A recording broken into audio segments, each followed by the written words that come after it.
اقبال کہتا ہے اقبال بھی اقبال سے آگاہ نہیں، کچھ اس میں تمسخر نہیں واللہ نہیں۔ آج ہم اقبال سے آگاہ ہونے کے لیے بال جبریل میں موجود اقبال کی ایک نظم جبریل و ابلیس کا مطالعہ کریں گے۔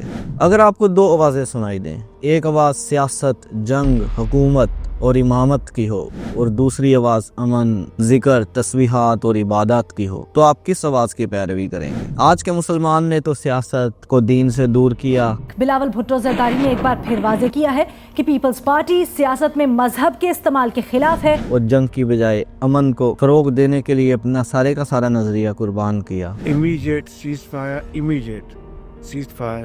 حکومت کی بجائے غلامی کو پروموٹ کیا۔ Beggars can't be choosers. Please understand that. لیکن ابلیس نے خدا کے سامنے اس خودی کا دعویٰ کیا اور سیاست کو چوز کیا، اعلان جنگ کیا۔ وہ جنگ، وہ سیاست جو آج کے مسلمان کو ابلیس کے خلاف یا باطل کے خلاف کرنی تھی، ابلیس نے اس سب کا اعلان خدا کے خلاف کیا۔ اقبال کی یہ نظم در حقیقت جبریل علیہ السلام اور ابلیس کے درمیان ایک مکالمہ ہے جو انہی پہلوؤں پر مبنی ہے، اور اس نظم کے بارے میں اگر میں اپنی رائے دیتا چلوں تو یہ ساری کی ساری نظم کو میں ایک پلڑے میں رکھوں گا اور اس نظم کے آخری شعر کو میں دوسرے پلڑے میں رکھنا پسند کروں گا۔ اقبال کے فلسفے کی گہرائی اور بینائی کو سمجھنے کی کوشش کریں گے آج کی اس نظم میں سے جبریل و ابلیس۔